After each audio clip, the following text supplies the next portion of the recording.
Oh, I just turned the radio off. Jake said I just turned off Come On Holiday, and oh no, my favourite record. It's the only one I dance to. This is for Christmas morning. This is Happy Christmas. Happy Christmas, everyone. Happy Christmas.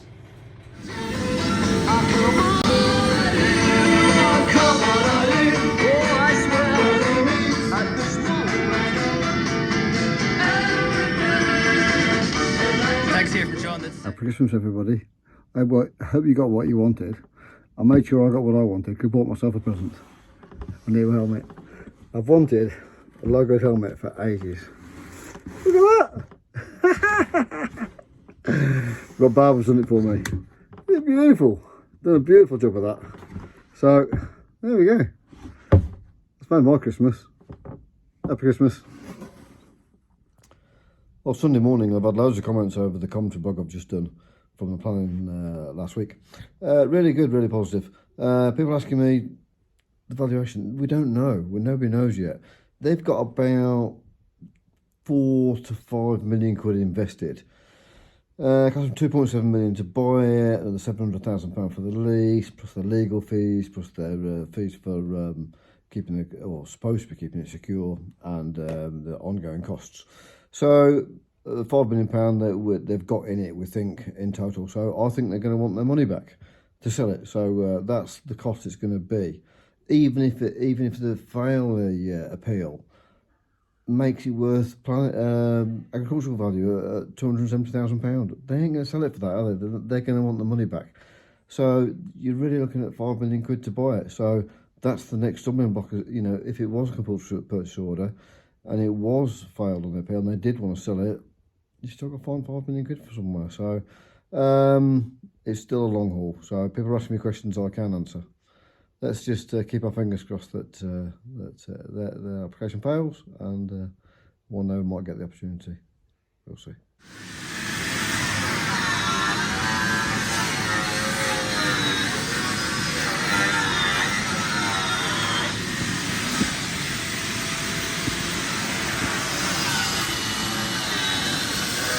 It's out.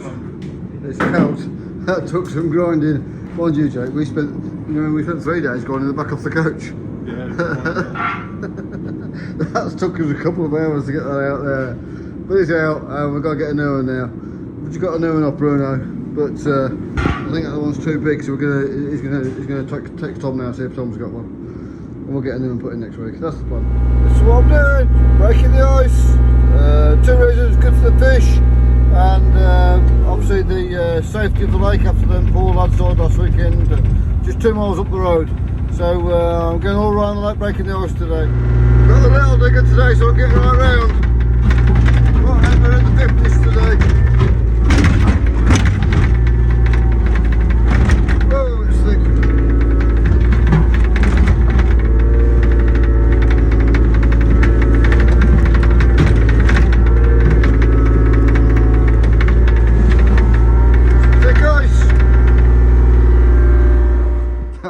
Grinding, and I've cut the old plate out. The old plate is out, and I've had to tidy all the edges up, so it's took a bit of work. And the new plate is here because Jake discoed for Jamie Davison at the weekend, so he got that off Tom at the weekend, so that's done us a right good favour that we've got the plate here.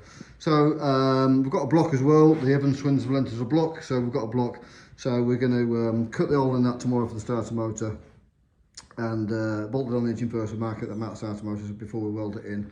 Well, we'll weld it in with the block, and then we can get this car, get it outside, get it steam cleaned, get it all cleaned before we put the engine back in it. Righto, progress. Righto, next job, I've got to drill a hole in that plate for the starter motor, because the starter motor is on this side, and it needs to go in because that ring gear is smaller than that ring gear, so the starter motor's got to go in, but that starter motor's going to hit the sump. So I've got the starter motor on this side. So I've got to drill a hole on there. I borrowed a block off the Twins, so thank you for that.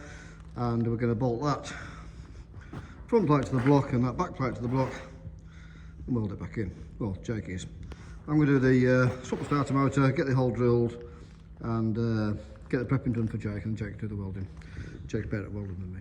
So yesterday, we went in the coach to go and get some stuff out, and there's evidence, I think we've got a mouse.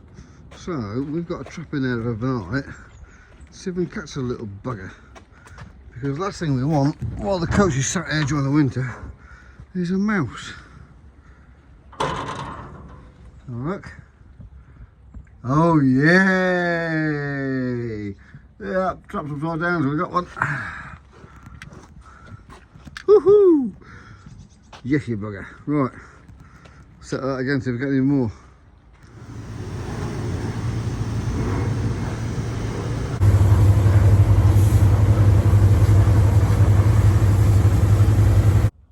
Alright, midweek update. I'm on my own, Jake's not here today. He's not very well, so done a couple of hours, he will be impressed. I've got the plate on the back of my engine, so I've just got to get that engine back in, all the block in, and get that plate tacked in so we can then take the engine back out and weld the plate in. My car is in the workshop because we need to lift it up with the forklift, so I've had to pull it out of the little workshop, get in the big workshop so we can tip it over. The plate is all out. A couple of little repairs to weld and repair, as well as just checking it over. There's a hoop there needs to be done as well. Jake's car, he's got his bumper and nerfs on this car. That's all ready to be painted. And shower car, front bumper's on, and back bumper's off. So we'll get. I reckon we'll have all three of these cars done in another couple of weeks. So we're flying. It's going good. Right then, tea time. I'm going home. So I've just seen on the internet that it was 12 years ago today that we lost the legend that was Stuart Smith. I wasn't fortunate enough to meet him. I'd love to meet him because I've read so much about him. I still saw Gears and Tears in 2010 and started racing at the end of 2010.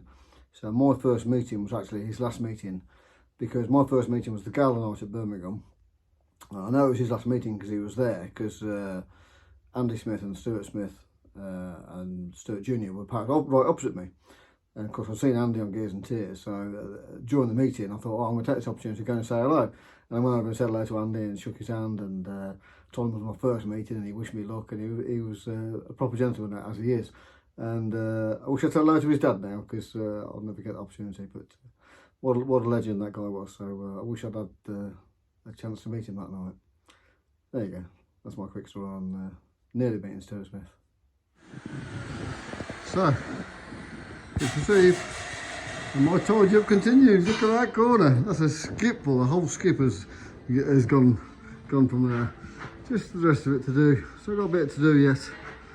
So we'll do some more in the new year, just keep doing a bit and we get a rainy day. Now we'll tidy up. Right, let's call it a day. We're going home.